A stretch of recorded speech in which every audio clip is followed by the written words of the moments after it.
আসসালামু আলাইকুম এভরিওয়ান, কেমন আছেন সবাই? আজকে আপনাদের সাথে শেয়ার করব আস্ত জলপাইয়ের আচার রেসিপি। এই আচারটি দেখতে যেমন লোভনীয়, খেতেও কিন্তু ভীষণ মজা। গরম ভাত, খিচুড়ি, পোলাও সব কিছুর সাথেই কিন্তু দারুণ মজা লাগে খেতে। তৈরি করেছি অনেক সিম্পলভাবে। আশা করছি সবারই আজকের ভিডিওটি অনেক ভালো লাগবে। সবাইকে না টেনে পুরো ভিডিওটি দেখার অনুরোধ রইল। তো চলেন ভিডিওটি শুরু করা যাক। প্রথমে এখানে আমি কিছুটা পানি নিয়েছি একটা হাঁড়িতে। এখন আমি জলপাইগুলো সেদ্ধ করে নিব। এখানে 1 কেজি থেকে কিছুটা পরিমাণ বেশি আছে জলপাই। জলপাইয়ের সাথে এখন আমি 1 চা চামচ হলুদের গুঁড়া দিয়ে দিব। হলুদের গুঁড়া দিয়ে জলপাইটা আমি খুব ভালোভাবে বয়েল করে নিব 5 মিনিটের জন্য। 5 মিনিট হয়ে গেছে। এখন জলপাইগুলো পানি থেকে আমি তুলে নিচ্ছি। পানি থেকে তুলে নিয়ে জলপাইগুলো আমি একটা স্ট্রেনারে দিয়ে দিচ্ছি, যাতে এটায় যথেষ্ট পরিমাণে বাতাস লাগে আর এক্সট্রা যে পানিগুলো আছে ওগুলো শুকিয়ে যায়। প্রথমে একটি প্যানে আমি নিয়ে নিলাম 2 কাপ সরিষার তেল।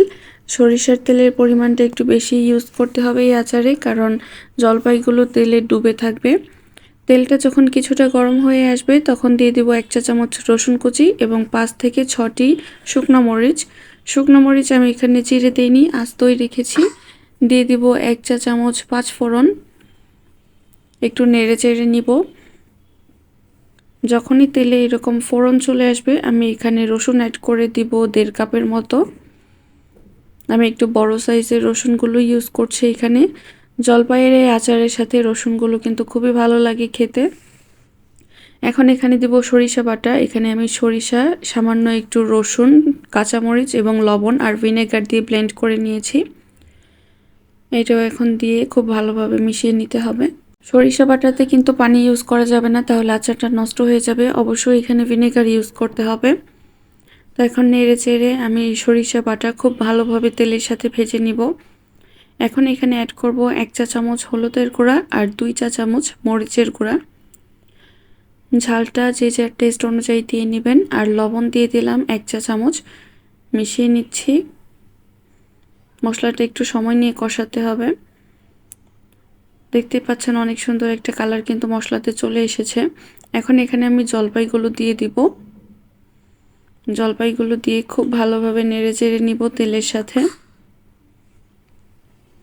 জলপাইটাকে এভাবেই কুক করে নিতে হবে তেলের মধ্যে খুব ভালোভাবে 5-10 মিনিটের মতো কুক করে এখানে আমি চিনি দিয়ে দিলাম 1.5 থেকে 2 টেবিল চামচের মতো। চিনিটা আমি দিচ্ছি আচারে ব্যালেন্স আনার জন্য, কিন্তু এটা একটা টক ঝাল টাইপের আচার হবে। আর এই পর্যায়ে যখন রসুনটা অনেকটাই সেদ্ধ হয়ে গেছে আর জলপাইও, তখন কাঁচামরিচের ফালি দিয়ে দিচ্ছি এখানে 1/4 কাপের মতো। এর দ্বারা খুব সুন্দর একটা সুঘ্রাণও আসবে আর আচারে একটা এক্সট্রা ঝালের অ্যাড হবে, কাঁচামরিচের ঝালের। এখন এটাকেও খুব ভালোভাবে ভেজে নিব। ভাজা ভাজা হয়ে গেলে এখানে ভিনেগার দিয়ে দিব আমি 2 টেবিল চামচের মতো। ভিনেগার কিন্তু আমি সরিষা বাটাও ইউজ করেছি, এই কারণে এই পর্যায়ে একটু কমই ইউজ করলাম। একটু নেড়ে চেড়ে নিব। এখন লাস্ট একটা ইনগ্রিডিয়েন্টস অ্যাড করব, সেটা হচ্ছে আচারের মশলা। আমি 5 ফোড়ন আর শুকনো মরিচ টেলে সেটা ব্লেন্ড করে নিয়েছি, সেটাই শেষ পর্যায়ে দিয়ে দিলাম।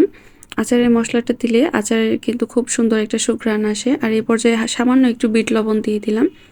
আমার আচারটা রেডি। আর দেখতেই পাচ্ছেন খুব সুন্দর একটা কালার চলে এসেছে। আর এই হচ্ছে আমার আচারের ফাইনাল লুক। দেখতেই পেলেন কত সহজে তৈরি হয়ে গেল আস্ত জলপাইয়ের আচারের রেসিপি। এটি কিন্তু গরম ভাত, খিচুড়ি সবকিছুর সাথে অনেক ভালো লাগে। আশা করছি আপনারাও বাসায় ট্রাই করবেন। ভিডিওটি দেখার জন্য সবাইকে অনেক অনেক ধন্যবাদ।